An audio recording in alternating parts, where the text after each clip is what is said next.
Okay. Let's see. It's loading, showing that we are loading.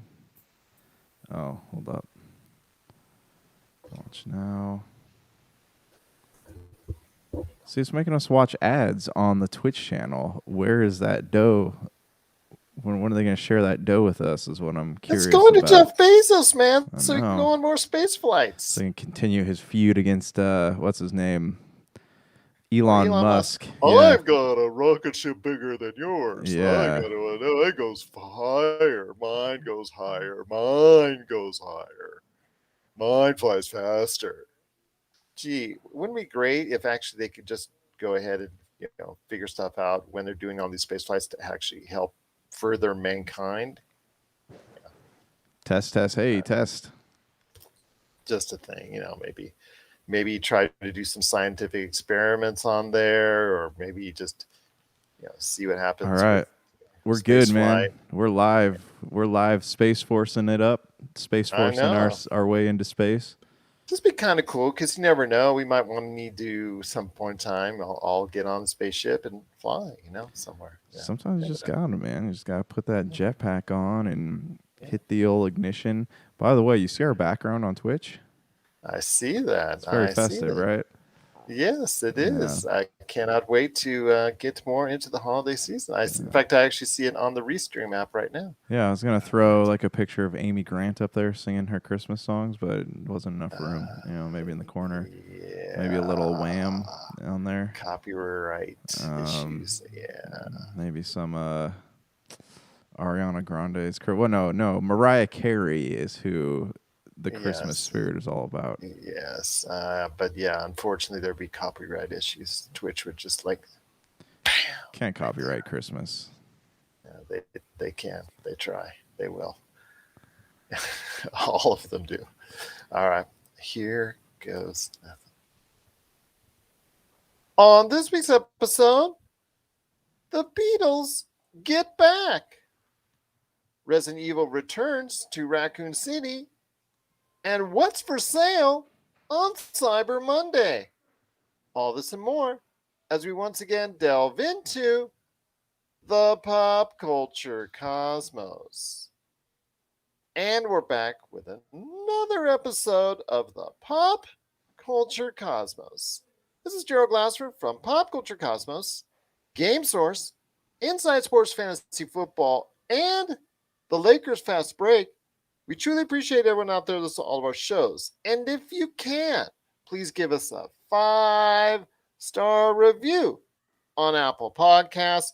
Plus, if you can like, share, subscribe, follow, or do anything that you can to support us right here at Pop Culture Cosmos, Inside Sports Fantasy Football, the Lakers Fast Break, Game Source, Humanican Media, popculturecosmos.com, or anything that we do here at the Pop Culture Cosmos, because we are the #1 tabletop RPG streamer on Facebook.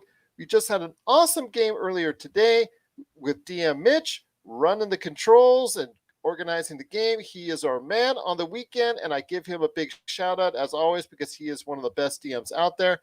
Plus, we have tremendous DMs all week long running games at the Pop Culture Cosmos on Facebook, where you can find the latest news and trends in pop culture every single day. And if you could support all of that and everything that we do, it is sincerely appreciated. But it wouldn't be a Pop Culture Cosmos without my good friend. He is our own Jingle Bells of Pop Culture Cosmos. You got to go ahead and, well, he is our own Turkey Coma of Pop Culture Cosmos. You got to check out what he's doing today at popculturecosmos.com. You got to go ahead and check out his awesome shows, the Super BS Games Cast and Topicocalypse, plus his amazing book, which might still be on sale for Cyber Monday, entitled Congratulations, You Suck. It's available now at Amazon and Barnes & Noble. It is my good friend. It is Josh Peterson. What's up, man? $10. $10 is all it will cost you to secure yourself a copy of Congratulations, You Suck. It fits. Did you like that correction I made to the food coma type deal, the turkey coma? Turkey Coma. Yes, you are our own turkey coma of pop culture costumes right now. Because people are still gonna I had too much turkey on You Thanksgiving. know, I think right now everyone's just dreading going back to work. Yeah, that's true. You That's know, very it's much true. just But hopefully, we it's get this. Well, our show provides a lot of people on Monday morning, Tuesday morning, just a great way to go ahead and pass the time. So the energy required to get through the day. But hey, 3 weeks, right? And then you have Christmas week. I think most people are off for that Christmas through New Year's. So that's a pretty good chunk of time, absolutely, unless you absolutely work looking forward retail. to it. Yeah, absolutely. Getting more time with the family is always a great thing. Hopefully, everybody will continue to stay safe this holiday season, stay healthy. We are looking forward to a great holiday season, whether it's shopping, whether it's movies, whether it's streaming, which I have still not caught up on because there's just so much out there. I did catch up on some of it this weekend, but not all of it because there's just so much that I have to catch up on.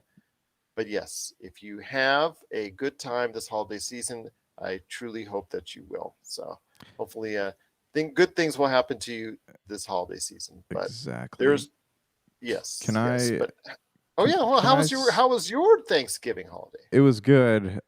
I did not I cooked the turkey. I barbecued the turkey, but I didn't give it enough time to barbecue. So we were like, Well, Ben Arnault would probably say, give you a clap on that for going ahead and the turkey, yeah, and it was great when it was done, but it was done after everybody was done eating. So, um, that was cool. But lesson learned when you try to cook it went fine last year because we cooked a turkey that was like 10 pounds less than what we cooked this year. But I just learned my lesson. Also, last night I started to watch 8-Bit Christmas, and it's really not that good. I don't know what I was did I expecting. not tell you this? Yeah, I don't know what I was expecting from it, but it I was expecting trash, man. they were trying so hard to like recapture the magic of like a Christmas story and those ET like movies that star like kids going on these grand adventures. They're trying so hard to recapture that magic, and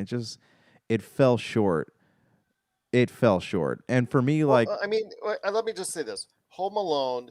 I mean, if you looked at it from a critical standpoint, is not very much of a beloved movie. But right. to the its reason why it's endearing to so many people because there are lessons learned during it that have endured to fans out there, and that's why the movie has endured to. But that's the only one. And then you talk about A Christmas Story, which is a very well made movie, and that's just so hard to replicate. Yeah, and I think that like Christmas films, like trying to stand out, be a Christmas film and stand out, especially like Hallmark and Netflix putting out trash all the time. Like you do have a lot of hurdles to jump through, but I also think if you want to be if you want to be like a new classic, you got to stay away from what's been done already. Like in this one, it's like a mixture of Home Alone, Jingle All the Way, Christmas Story, and all those movies from the 80s where kids are working together to try to achieve a common purpose. Like those types of things, they've been done already. And what really irritated me was that they like had a TV fall on a dog, and like that was something that if you anytime a dog gets hurt or dies That's a killer. in a movie, like I shut it off immediately because I don't need to watch any more of it. It's a Even cheap Legend shock with tactic. I, Will Smith. the only reason I didn't walk out of that was because I couldn't. I was one, I had paid to watch it, and two, I was in the middle of the aisle, and I didn't want to be. I'd already gotten up to go pee like 3 times, so I didn't want to be that guy. They can't actually kill the dog. That's No, against certain laws. I know that. But on in Neverending Story, they did actually kill the horse in that swamp Oh, scene. So, and yeah, that's not good. from what I remember reading, they actually had like 3 horses all lined up ready to like die in that pit. So Yeah, well, that's probably one of the reasons why they changed the rules on that. Things were different yeah. way back when, but Oh yeah. yeah, Anyways, yeah. not a great movie. I haven't decided if I'm going to finish it or not, but it's not something I'm dying to watch.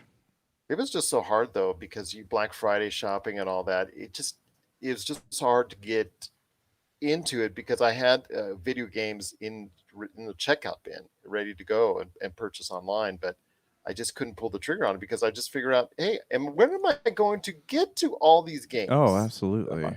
Yeah, I So totally understand that. I was there like I was telling you before we started playing, like there's a lot of things that like I wanted to get because they're not things that I would buy at full price or really like didn't there are things I'd play if someone bought them for me. So I was like considering buying some things, and then my mom asked me what I wanted for Christmas, and I put those things on that list. So I'm just like not gonna buy those things. But anyways, like I don't know if you noticed this, but like the Black Friday pricing this year is a lot different from what it was last year. Have you noticed that? Like the games that yeah, were $60 usually get cut down to $30 somewhere around there.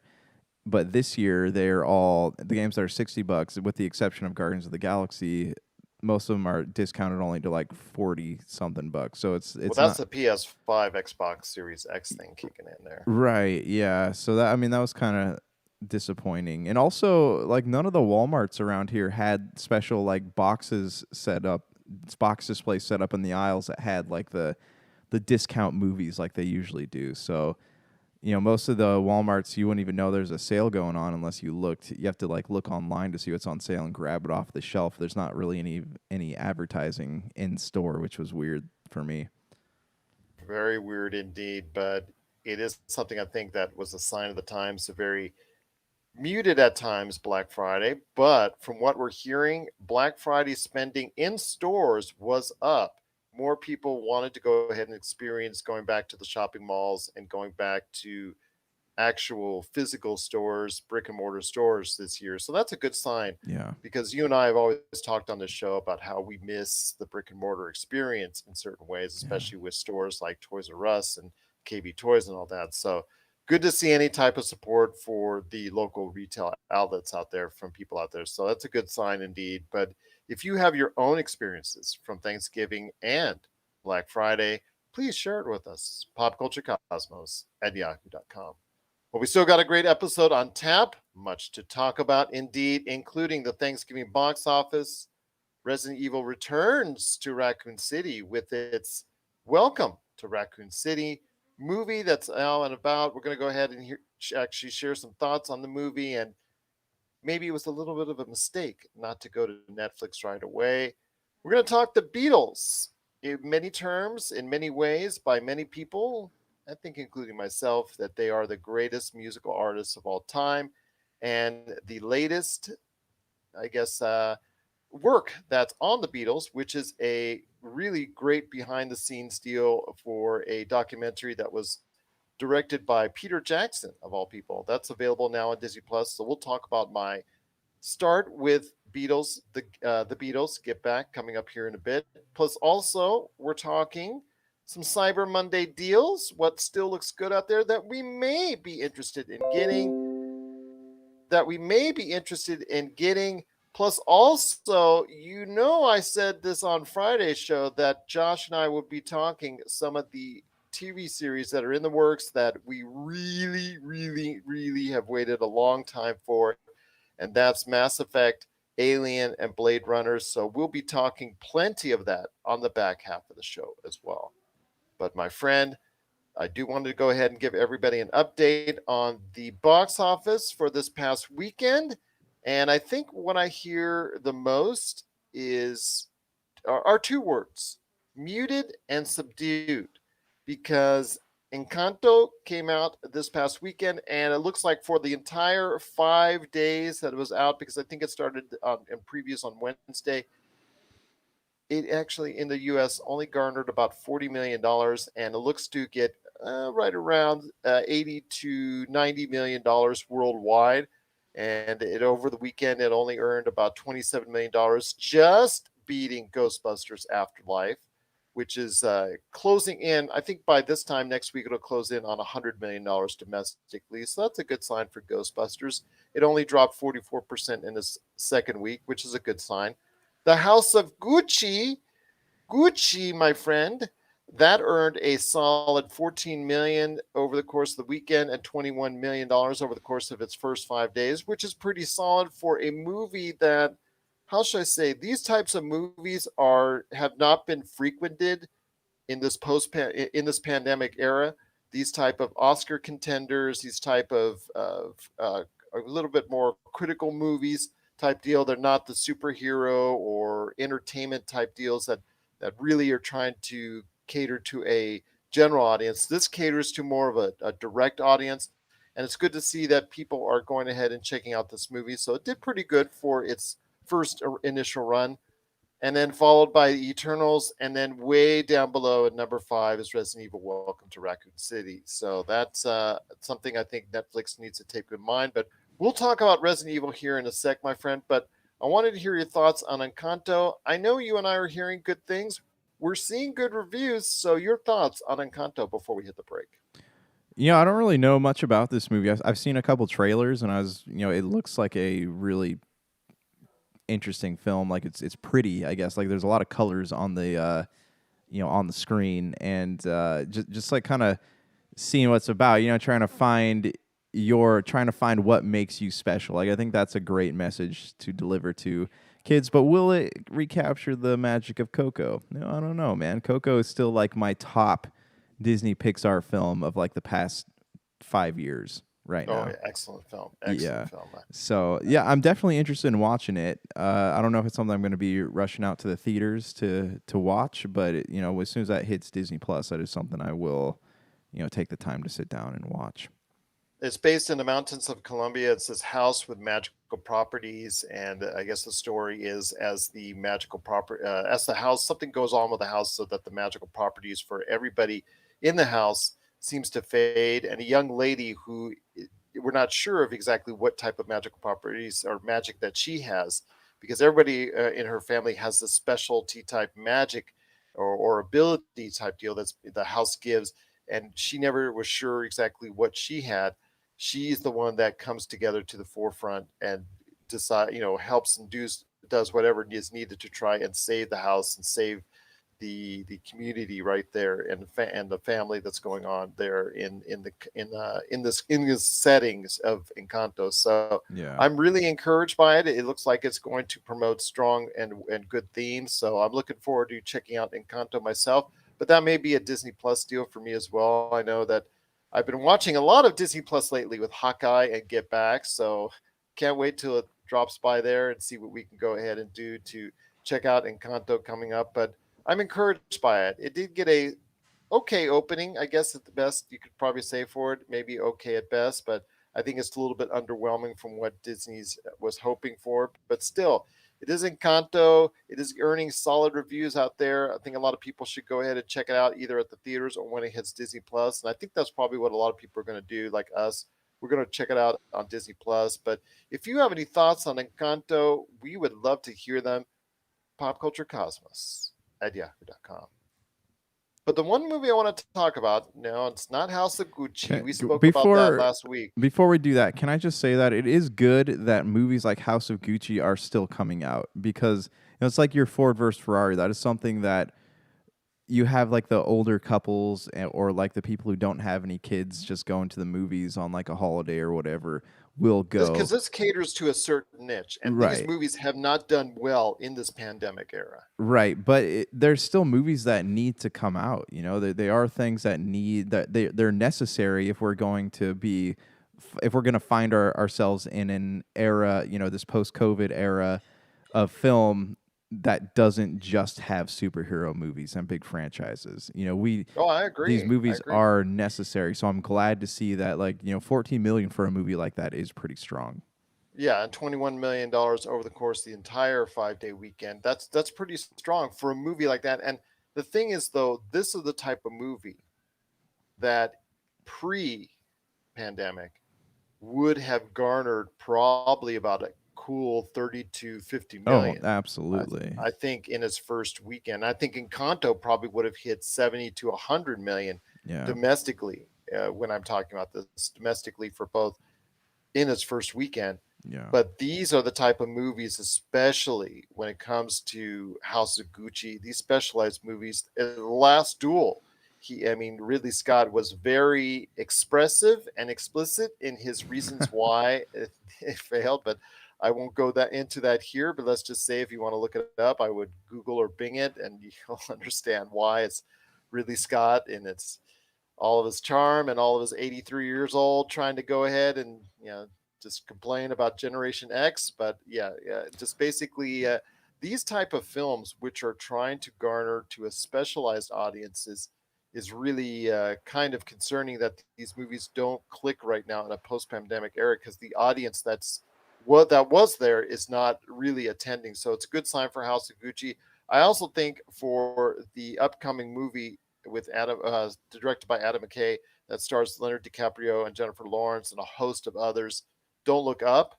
Yeah. I'm very, very glad that that movie is coming out on Netflix. I think it's at some point in time, not too much after, not too long after.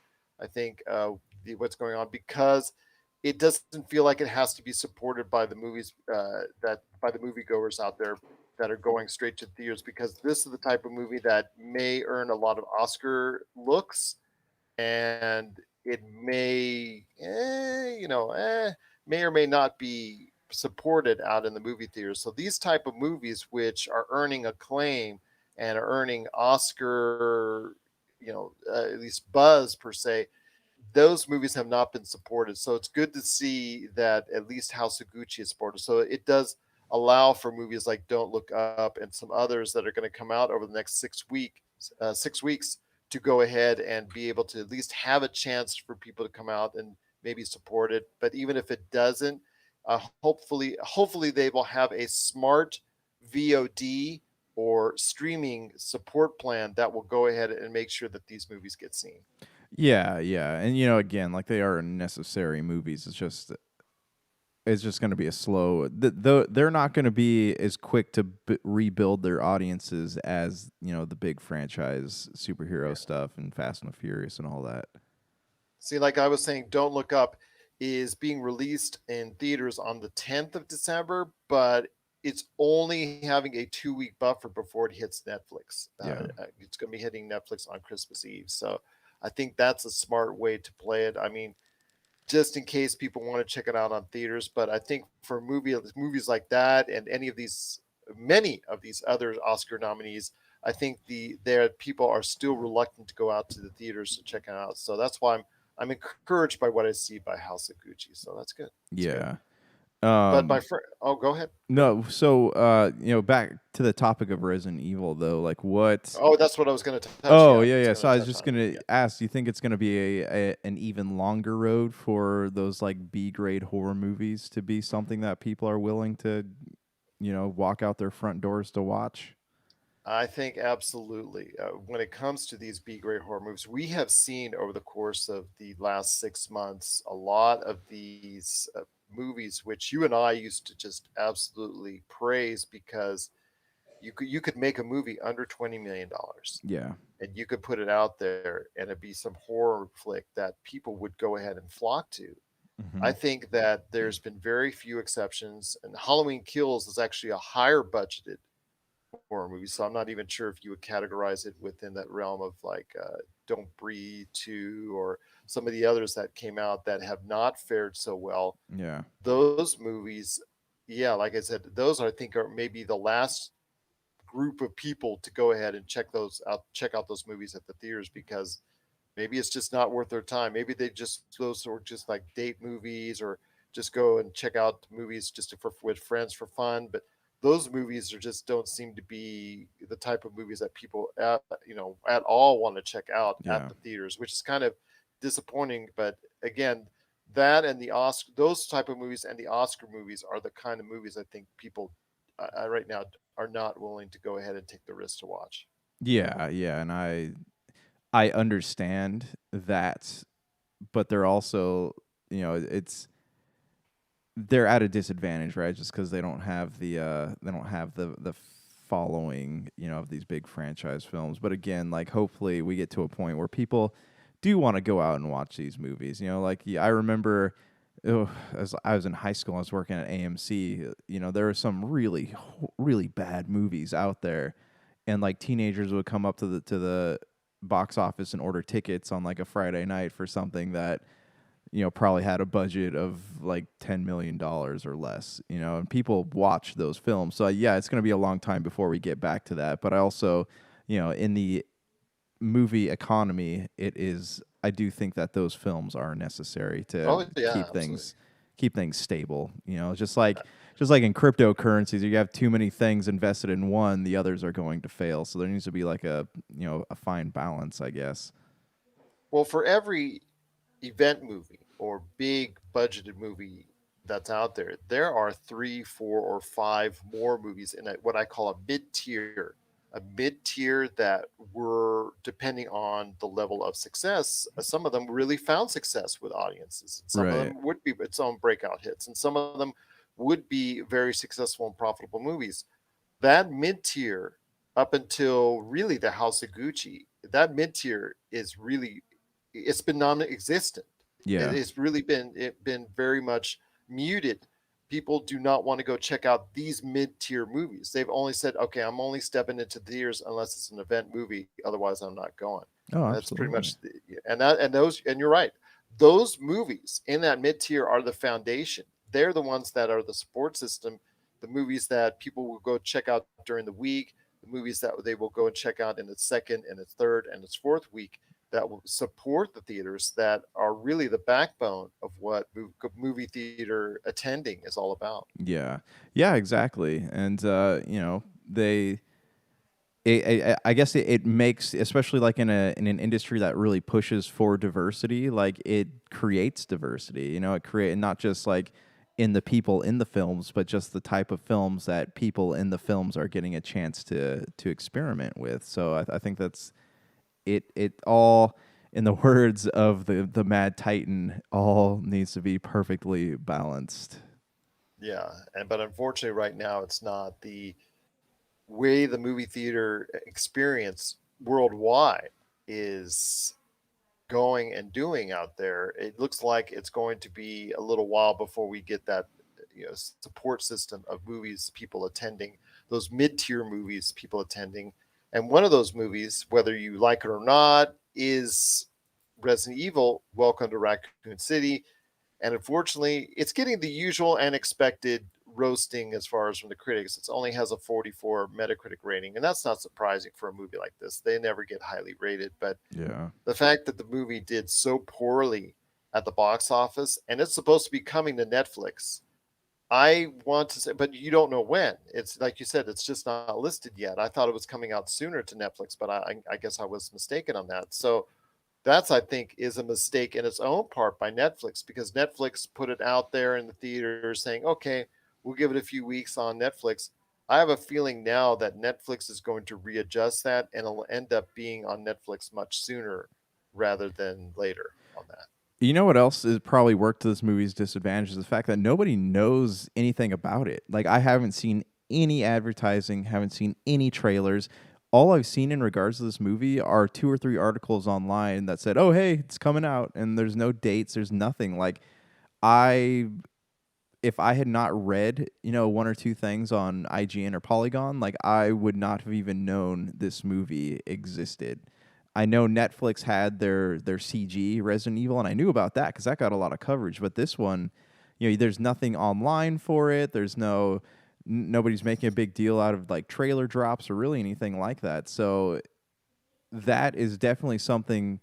Had they done that better, I feel like those numbers could have been a lot higher. But this movie just kind of like snuck out this past weekend, and didn't really. I didn't, I was not expecting. I didn't think that it was going to be out till like December. So it definitely it was not marketed very well.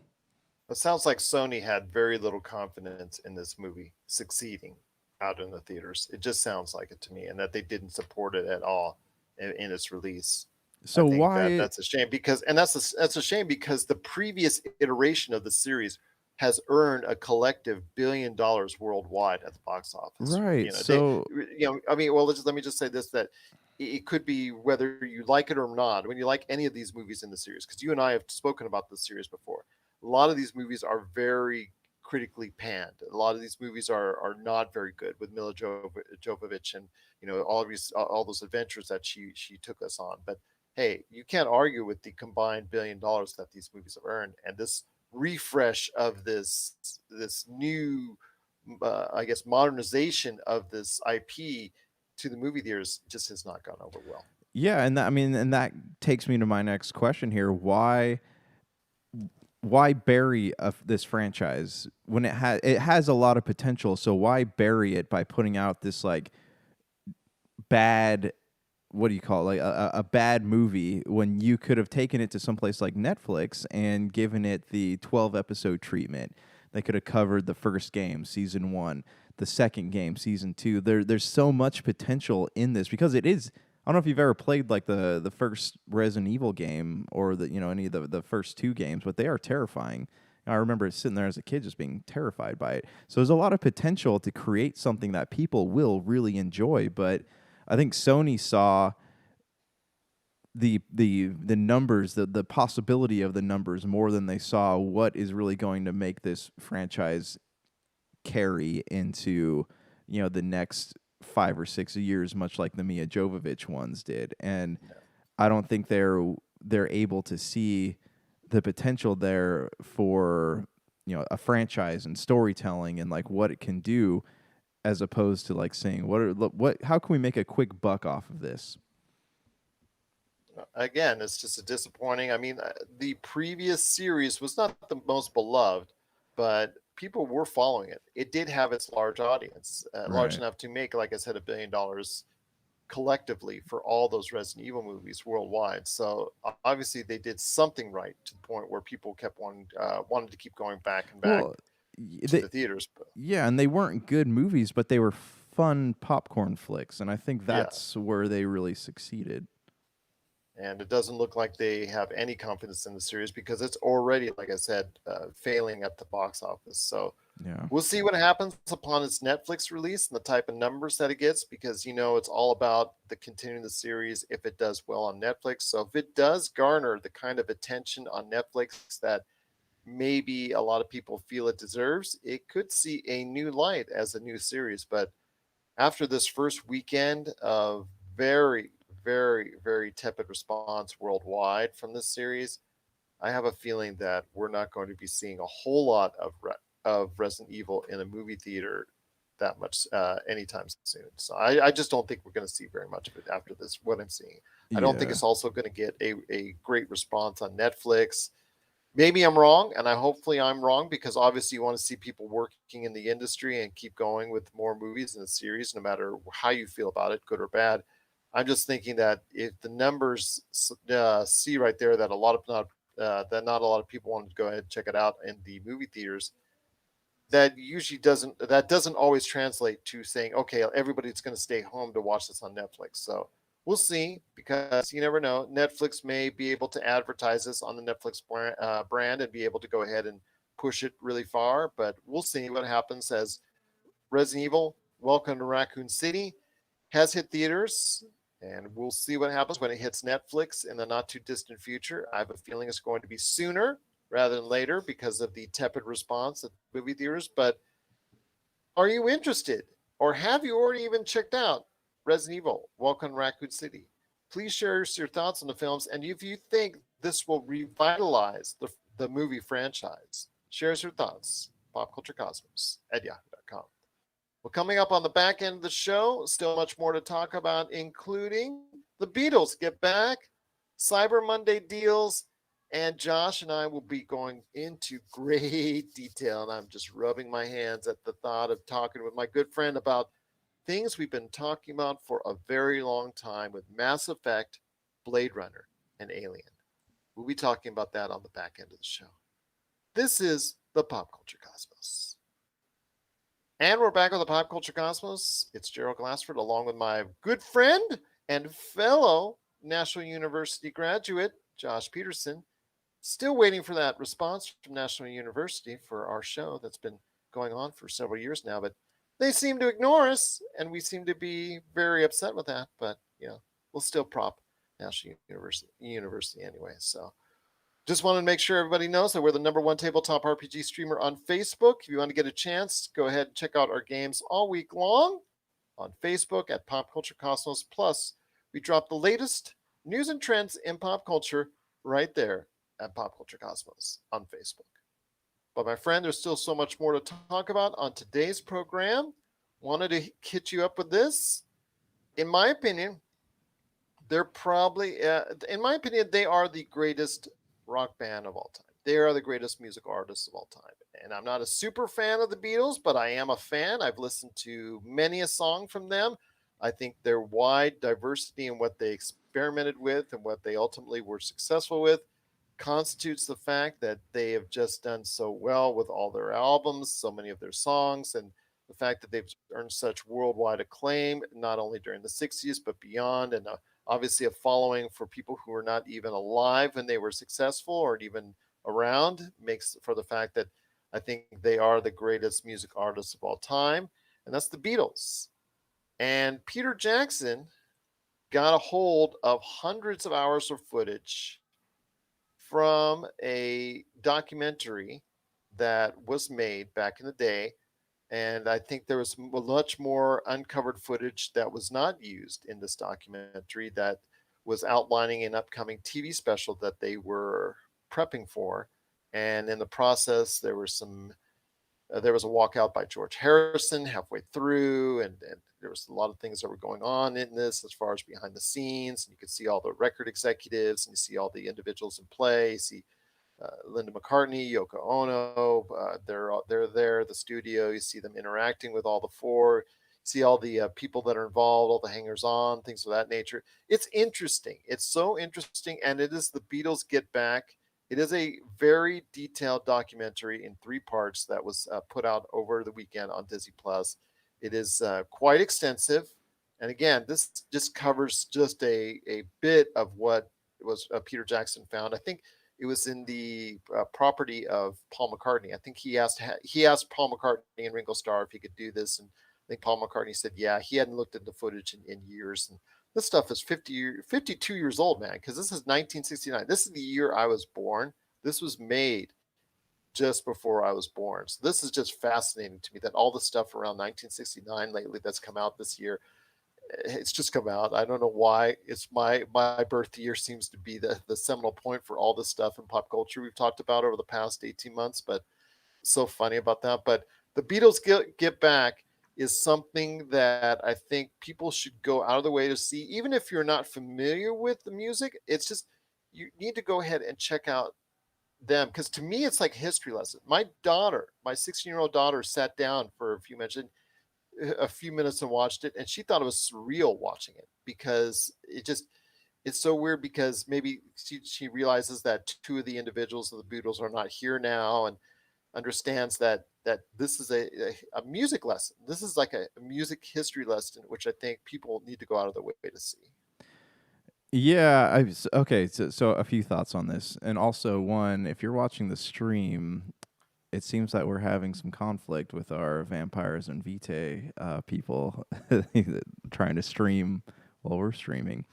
Anyways, Oh, yeah, you see the titles change to Vampires and Vitae Session 9. oh, that's okay. Um, if you look at Peter Jackson, like his documentary work, like I don't know if you got to saw like They Shall Not Grow Old, but that was a phenomenal documentary on the life of the soldiers in World War I.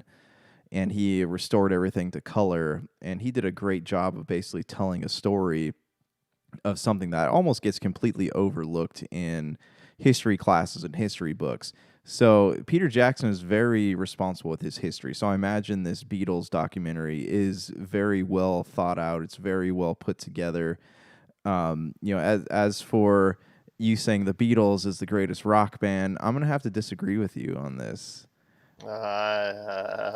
Them's fighting words, man. Well, not I me fighting words, but a Beatles super fan will probably fight with me on I that. think the Beatles are a very great, possibly the greatest pop band of all time, but I would not consider them rock because the Rolling Stones are like the quintessential rock band. Like they are. Just because they're all alive, although actually that's Well, kind of like a rumor because you never know who's up on the stage. I mean, yeah, right. Because yeah, they're Keith all Richards, is he really still alive? they're just Is he propping his really? dead body up there. No, I don't. I'm kidding, everyone. I'm kidding. I'm Because kidding. I look at this. This is some. I took a history of rock class, and this is something that like I always pick arguments with people all the time on. The Beatles are always They have credited. rock origins, man. Come on.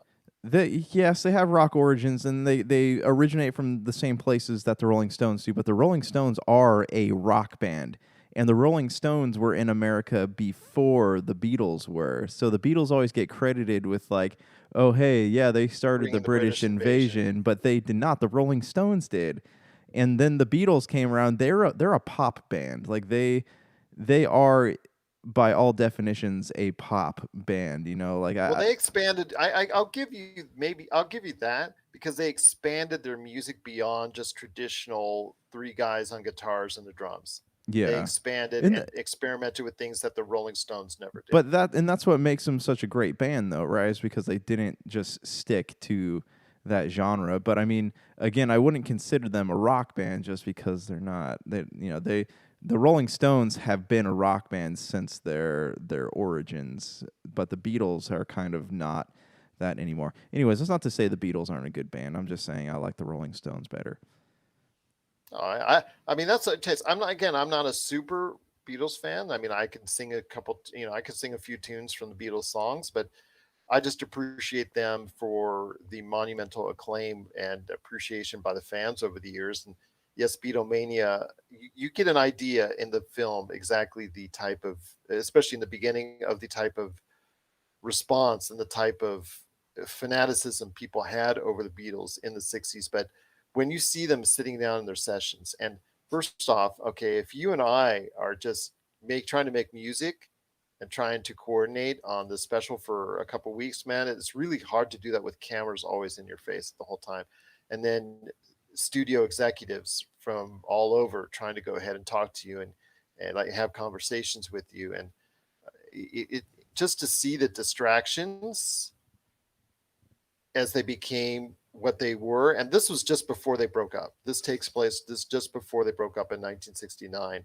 Just to see where this places in the Beatles' history, to me, it's fascinating. To me, it's absolutely fascinating. And I think the original cut of this documentary, way back when, by the director, who is shown in the documentary, showed more of the divisive side of the Beatles. This shows a little bit of that, but it also shows the music that was created, the music that was made, the way they set up, the what they went over. You see a lot of the stuff that that you don't necessarily hear all the songs about. I mean, you hear stuff that they did normally and that you're familiar with, but you also hear songs and things that they were practicing and working on that you don't remember or you don't ever hear about much of. So to me, that was just a fascinating look into them. Plus the way they interacted with each other and actually if the end of part one, I'm going to give you a little bit of teasers, is when George Harrison walks out, right? I think it was several days into the rehearsal process, and George Harrison just walks out before lunch. And what's fascinating to see is where the relationship between the band members came to the point where George Harrison walks out, and the other guys didn't really put up a fight. Yeah, I mean, you see a lot of that today with like bands kind of breaking up, feeling it's like it's a natural progression of things to be like, oh, hey, we've had this journey and maybe this was enough for us.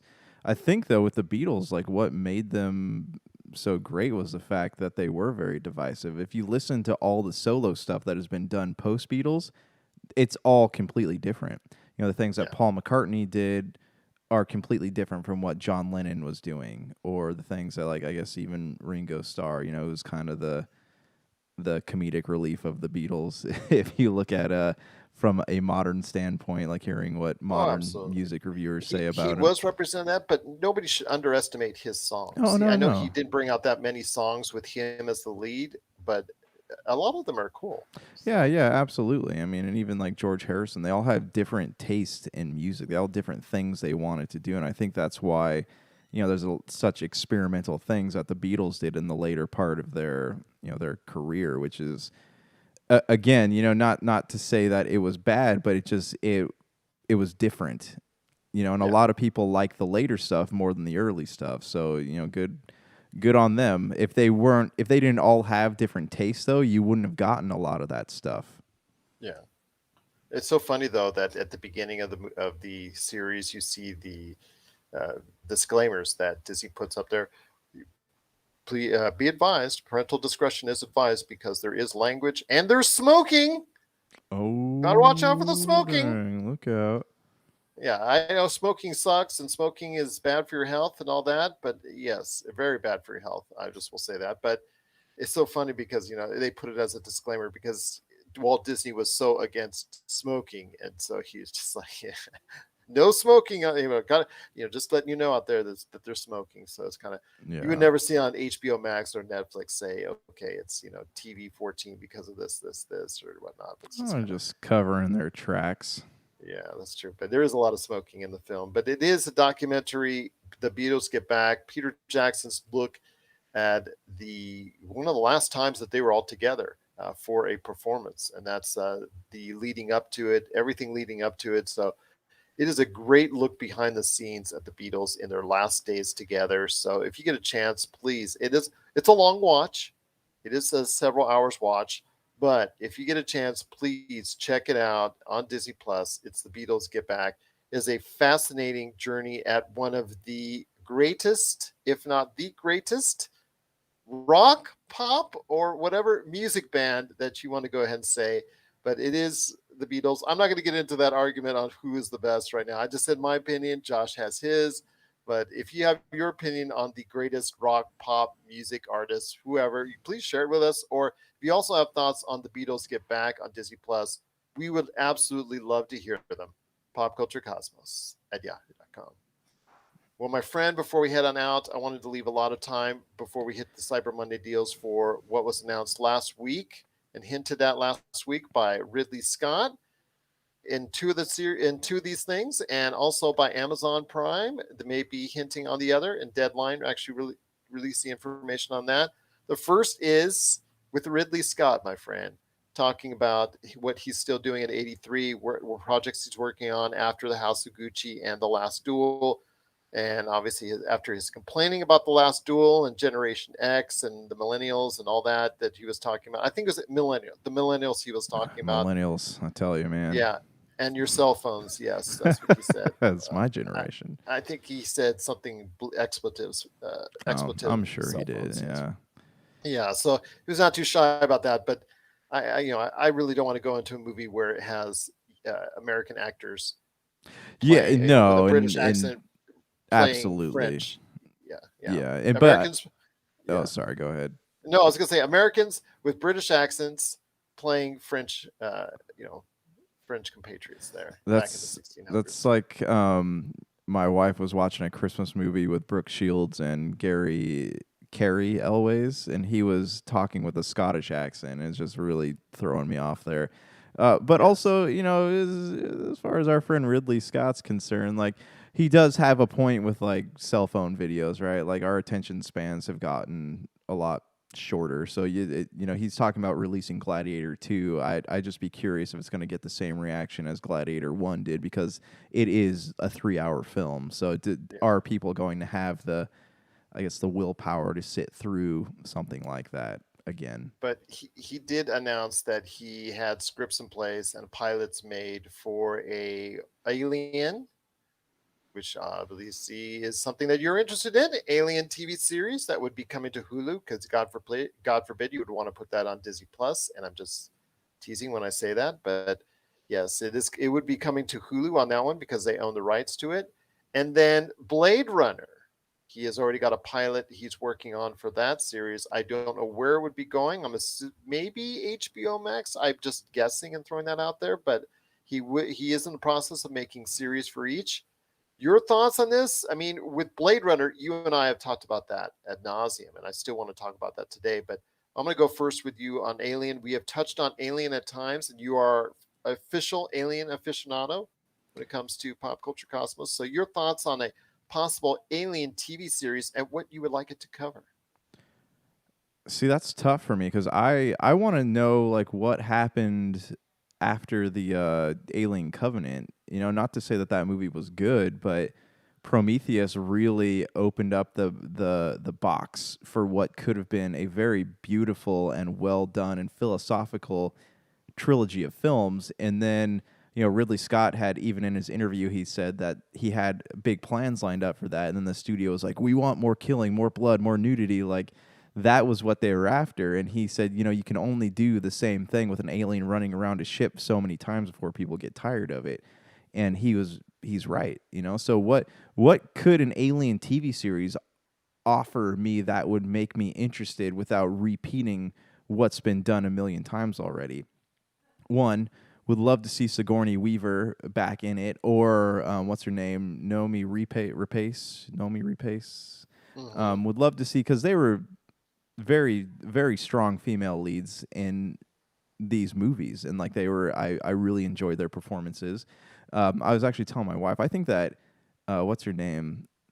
Shoot, Sigourney Weaver. I'm sorry. Sigourney Weaver was actually, like, in my eyes, she's one of the original action stars. Even before Arnold Schwarzenegger. Like, I would Oh say yeah.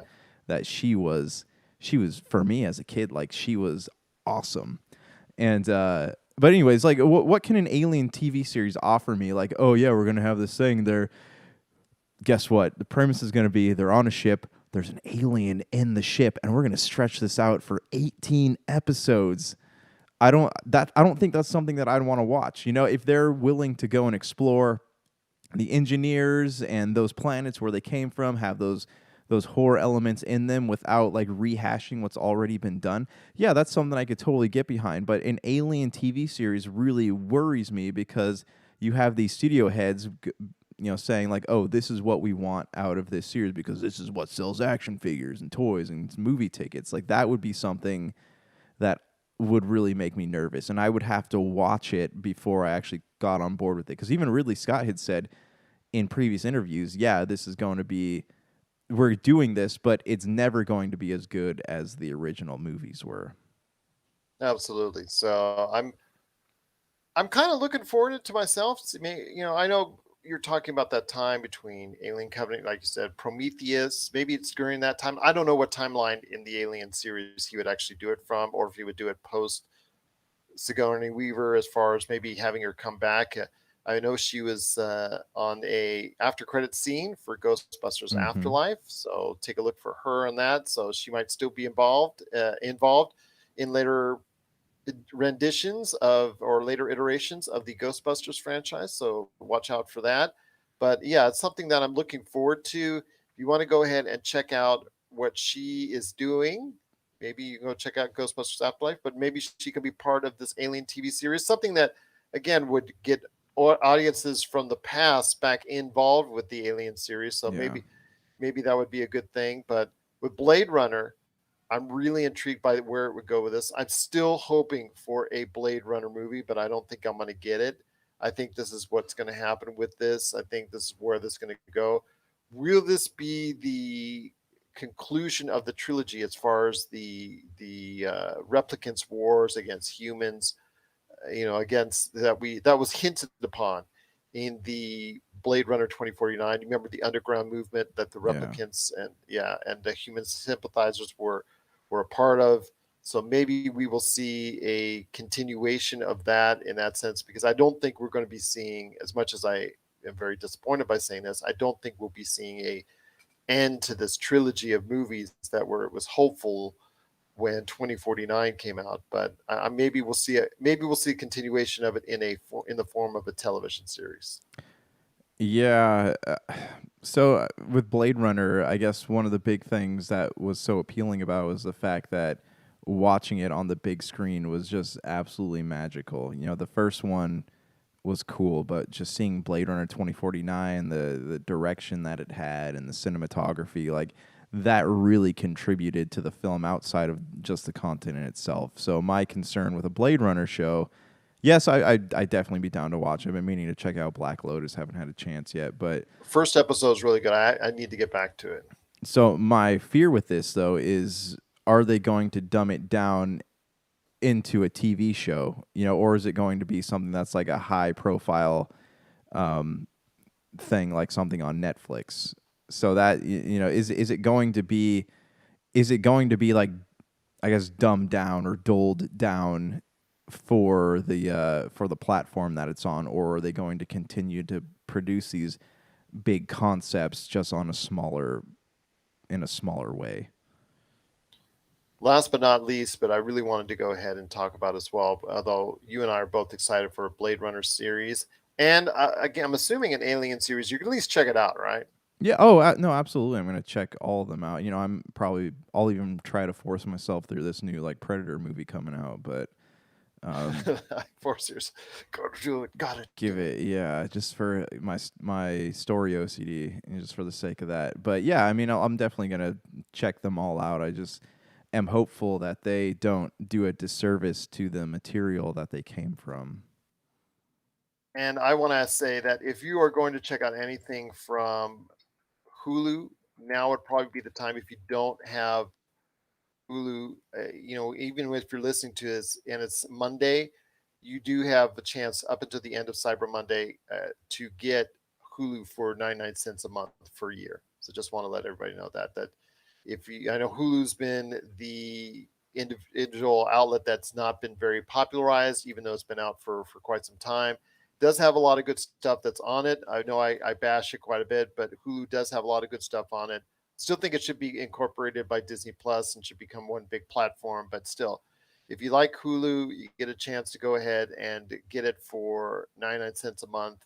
If you're listening to this on Monday when they drop this, so hopefully we'll get a chance to do so for a year. So hopefully things will good things will be on that because Hulu would get and would it get the it's going to get the Predator movie and it's going to get the Alien TV series because that's where those properties will lie. But before we head on out, I want to go ahead and hear your thoughts on Mass Effect because Deadline in a article about what's coming up with now with the Wheel of Time, but what's coming up for the future in the Lord of the Rings, also mentioned that Amazon Prime is circling around a Mass Effect series, which brought tears to my eyes in the form of a nerd cry back last week, which I mentioned on the show, which just made Melinda laugh when I said that. But yes, I did come out with a nerd cry when I heard the news that Amazon Prime and a Mass Effect series is possibly very real. So I want to hear your thoughts on that, my friend, on a Mass Effect series possibly coming to Amazon Prime. So I don't remember if I was talking to you or Big Dog about this, but Mass Effect it wasn't a matter of what if, it's just a matter of when, and where is this thing going to land, and how is it going to land? Like, are we going to cover the first season through game one, second season through game two, or how is that Will going it to go work? into the back lore of all Y- the stuff that's put in the Yeah, will we? novels and comic books? Exactly. The big thing here is it's exciting that Amazon is looking at this because they're somebody with the budget to really take a massive property and bring it to life in a way that it Agreed. deserves. The big question here is Amazon is kind of unproven when it comes to storytelling. Visually, they have more than proven themselves, through different properties, as Carnival Row and the Wheel of Time, just the quick snippets we've seen of the Lord of the Rings, but they have yet to really like show us that they're good storytellers. If we wanted good storytelling, we would Oh, the go boys. The Boys. Yeah, The Boys is good, but like Netflix is where a lot of these is where a lot of storytellers go that have really proven themselves. So I'm excited to see what happens with this. Like, yes, I'm positive if Netflix gets it, not Netflix, Amazon gets this, we're gonna have something that's visually stunning. But are they going to be able to tell the story in a way that does the series justice? And are we going to get Henry Cavill in the parts of Commander Shepard? That would be real cool. That would be real cool. Although I'm not sure if he would shave his head for it because he goes from the long hair of the Witcher, Yeah. toss a coin to the Witcher, and then to a Well, very very much short haired shepherd on that. And yeah, then and is how do you incorporate femshep? How because I think you should go ahead and pay tribute to femshep. We discussed this. I remember I went a couple months back on this on the soapbox well, as I and have on the soapbox on many occasions now on this. that's where the complications come in, right? Like I love Andromeda is critically panned as the game is. They did a good job of saying like, hey, there's this brother and sister are two separate people, and you can play as either I one would of love them. for them to do something like that, and then Yeah. just have a spin-off series. She could interact on the main series, but have her own. If it does well, have her own spin-off series. And then there's I talked about all the stuff for the lore that you may Mm-hmm. not want to touch on right away, because the Commander Shepard stuff is sexy. That's what the studio execs would want to see, is the guy involved in this, saving the world, etc., etc. They don't really, they're not really sure about putting the backstory into it first, Right. and that would be, for me, something I would love to see. But I know, as someone who would finance it, would probably say, I want to get to the game stuff. I want to get to the stuff around the games first and foremost, because that's going to be the moneymaker. That's going to be the one that most people want to connect to. Then you could do a side story or side series with, FemShep. And then you could do a side story and side series with the prequel stuff for Anderson and the Protheans and the First Contact War and all that stuff. The protein artifacts and all that stuff that that you could go in and into great detail upon, because if the one thing is going to guarantee to click, or one thing that's going to come close to as possible guaranteeing to click, it's the Mass Effect game, storyline. That's probably going to click the most with fans. So that's, you always got to make a good first impression. I'm sure they would probably run with that first. So. Yeah, and and as for like the things that people like to show in TV shows and movies these days with diversity, like this, there's no greater series for demonstrating stuff like that, right? Like you have people from all different walks of life and backgrounds, and you have all these alien species trying to live in harmony. Yes. Like it is literally the perfect show for 2021. It's so funny though, man. Somebody argued with me that they didn't think that this property would be good for something like that. And I'm like thinking to myself, are you Are you kidding serious? me? Yeah, this is perfect. It's so perfect that if you remember when some of this stuff came out, it caused a lot of controversy amongst people. Yeah. Be like, we don't need to see that in games. Like, it is, in fact, I guess in a way, it's almost like our society today is modeled after some of the things that have happened in Mass Effect. Yeah, absolutely indeed. But if you have thoughts out there on a Mass Effect TV series, a Blade Runner TV series, and an Aliens TV series, please let us know. Popculturecosmos at yahoo.com. Well, my friend, it's been a great episode. Just want to touch on real quick for Cyber Monday. If you're listening to this on Monday and you are looking for, you had all the great deals on Black Friday and over the course of the weekend.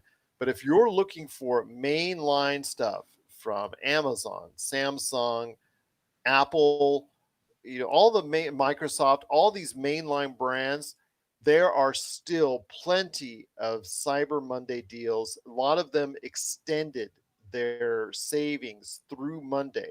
For instance, like Amazon on all of its famous products, from the Fire to Ring to everything there that's related on the Amazon banner. I see the AirPods from Apple. The latest AirPods are still on sale with a big deal on those, the AirPods 3 and the AirPods Max. I see a lot of deals from Samsung as far as their products. They're still going wild on sales like that. For instance, the TVs, they're going up to 85 inches, and they're still on sale for a lot of their Samsung televisions and appliances. Seeing, for me, all Cyber Monday is still about all those brands, those big brands that are extending their Black Friday deals to Monday. How about you, my friend? Yeah, it's exactly what you said. Like Cyber Monday is a lot of just Black Friday deals being extended. Uh, but there are some things out there. Like if you're in the market for a TV, like I've seen a lot of good deals. I was actually looking at Best Buy's monitors the other day, and they've got quite a few discounts on those. So if you're you didn't get around to pick something up on Black Friday, it's definitely a good time to jump on that. And I'm sure as we get closer to Christmas, we'll see more deals happen, but just not in mass like they have happened this past couple weeks. But please do your research. Still a great place to go, and I'm giving their free love because they've been so much of a part of our investigation of any of the Black Friday sites. Is blackfriday.com. They have a lot of their site devoted now to Cyber Monday deals, but also as well, if you do a great search. CNET has done a great job on lining stuff up. IGN has done a lot of great stuff and great work on Cyber Monday deals. But I will be getting a chance to throw some Black Friday articles as well up on Pop Culture Cosmos on Facebook, as I have during the Black Friday shopping season and leading up to it. So if you get a chance, check out some Cyber Monday deals that I'll be posting on Pop Culture Cosmos on Facebook. But my friend, it's been a great episode as always. I love talking to you, man. We just shoot the shop on everything going on in pop culture. Any last thoughts on the way out? Um, Not that I can think of.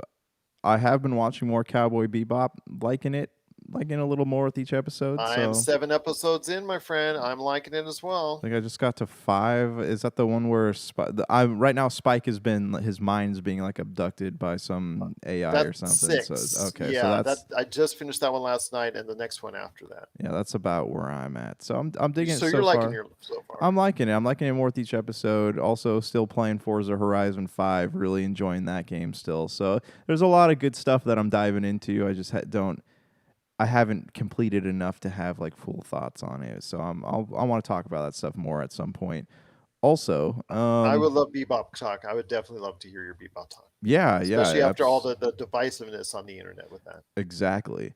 So I was thinking, and I haven't talked this over with you yet, that we could next week present, 5 of the coolest things that we think would be good Christmas gifts this season. There you go. Actually, I did a holiday gift guide with Melinda on some ideas. You know what? I think we'll add more because there's always more gifts to it. So yes, absolutely. Let's drop that on next week's episode. All right, that sounds good. But other than that, man, we One, covered it all.